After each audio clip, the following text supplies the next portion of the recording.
मिट्टी से बिजली हासिल करने वाला नया आला दरियाफ्त। साइंसदानों ने एक नई किस्म का फ्यूल सेल बनाया है जो मिट्टी से लामहदूद मिकदार में बिजली हासिल कर सकता है। गैर मुल्की खबररसा इदारे ने बताया कि अमेरिका की नॉर्थ वेस्टर्न यूनिवर्सिटी की एक टीम के मुताबिक किताब के साइज के इस यूनिट को काश्तकारी में इस्तेमाल किए जाने वाले सेंसर्स को तवानाई देने के लिए इस्तेमाल किया जा सकता है। ये टेक्नोलॉजी मिट्टी में कुदरती तौर पर मौजूद बैक्टीरिया से बिजली बनाकर काम करते हुए जहरीली और आतिशगीर बैटरियों का पायदार और काबिल तजदीद मुतबादिल पेश कर सकती है। जामिया में सिविल और माहौलियाती इंजीनियरिंग के एसोसिएट प्रोफेसर जॉर्ज वेल्स के मुताबिक ये बैक्टीरिया हर जगह होते हैं। हम हर सादा से इंजीनियर्ड सिस्टम को इस्तेमाल करते हुए बिजली हासिल कर सकते हैं।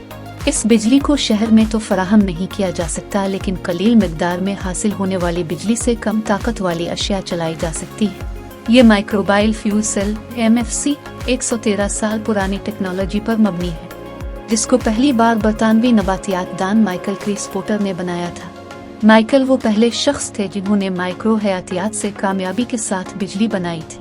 साइंसदानों ने ताज़ा तरीन फ्यूल सेल को खुश्क और मरतूब कैफियत में मिट्टी में नमी की पैमाइश करने वाले और छूने की निशानदही करने वाले सेंसर को तवानाई फराहम करके आजमाया।